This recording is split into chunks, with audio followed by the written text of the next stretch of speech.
Здравейте и добре дошли отново в градината ми. Началото на юни сме, първата половина и вече е време за летни резидби. Тук имам 4 ябълки, които две от тях са посадени миналата есен, т.е. това е първата им година от развитието, а другите две са засадени по-миналата, т.е. втора година. И сега ще им направя лятна резидба. Съвсем накратко, лятната резидба има за цел да укроти до някъде растежа и да сгъсти короната там, където е необходимо. Така че започвам с първата ябълка. Тук имам 1, 2, 3, 4, 5. Никога не съм оставил ябълка с 5 скелетни клона, но съм решил тази да я оставя, тъй като тези двете са най-малки и тях няма да ги пипам. На тази тук ще това литрасче, така леко му отрязвам връхчето. На следващото ще направя по същият начин, или всъщност не, тук ще го оставя още малко да порасте и тогава, а на този, който е най-силния и той всъщност се явява и конкурент на централния водач, ще го скъся най-силно, долу-горе да бъде на една височина с останалите. Целта ми е от тук да избие ново клонче, тази пъпчица, както и от тук от тази, и евентуално тук да се образуват плодни клончета. Връхчето все още няма да го скъсявам, ще го оставя още малко да порасне. Така, тук е втора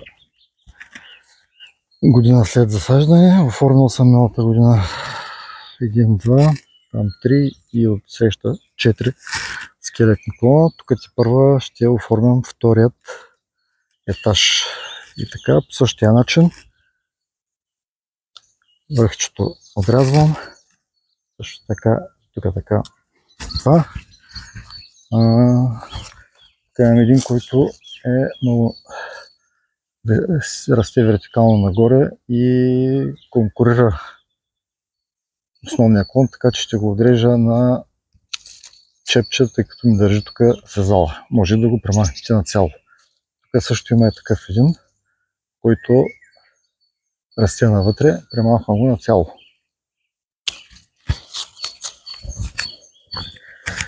Тук има един, който расте също настрани. И така на чепче. Надявам се тук да образува плодни пъпки. Така минавам на третият скелетен клон. Долу-горе гледам да са на една височина. Затова някъде е от тук така. Ще го отрежа. Това е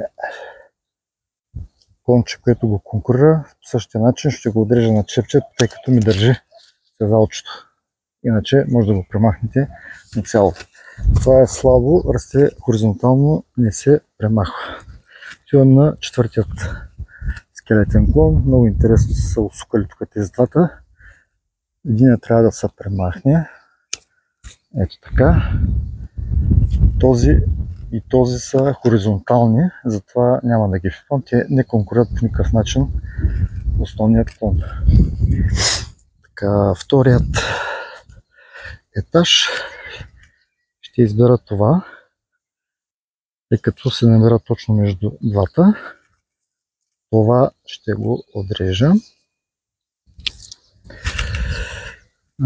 Това е мъничко, оставям го. Най-вероятно ще стане плодно клонче.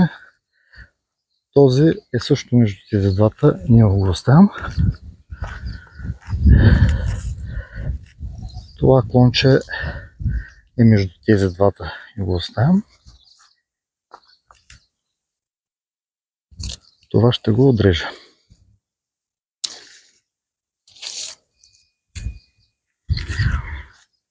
Така, тук има един особен случай.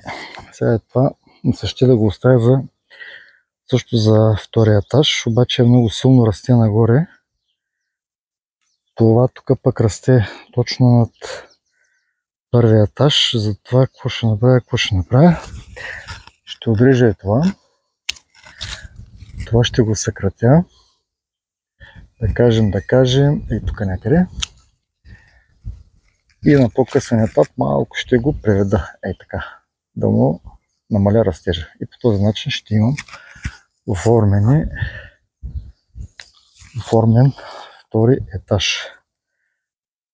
Другите ще ги оставя на по-късен етап. Мисля, че на това дръвче е достатъчно. Тук е също ябълка. Миналата есен засадена. Това няма да купувам, тъй като е още малко. Тук нарезвам връхчето. Това го оставям, тъй като е слабо. И на този също ще му отрежа връхчето някъде тук, да могат двата да бъдат равни. Сега тук централният водач доста е порасъл нагоре. Затова връхчето му го скъсявам. Даже може още малко, ама така ще го оставя. Да може от тук да тръгне новия и тук в тази област да се образуват нови клонки за втория етаж. Така. Тази остана последната ябълка. Към първи ред. 1, 2. Тук е третия. Скъсяваме. Се на ръка малко ми неудобно, но така, това е другия клон. Ако си спомняте, оставих само заради тази ябълка, за да го опитам. По принцип не трябваше да го оставям толкова силен. Затова сега и тук това силно продължение ще го премахна. Това ще го укрутя.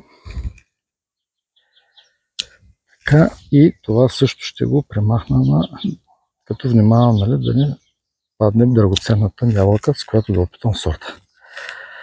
Така, това също може да се скъси. Така, това ще бъде един от клоните втори ред.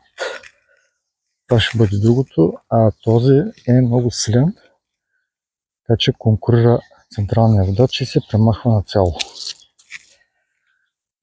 Връхчето също може да се прекъсне на някаква височина, да мога да се стимулира, да кажем, развитието на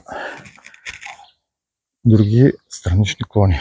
Това е, което иска да ви покажа. Абонирайте се за моя канал и най-вече бъдете здрави, защото от здравето по-хубаво няма.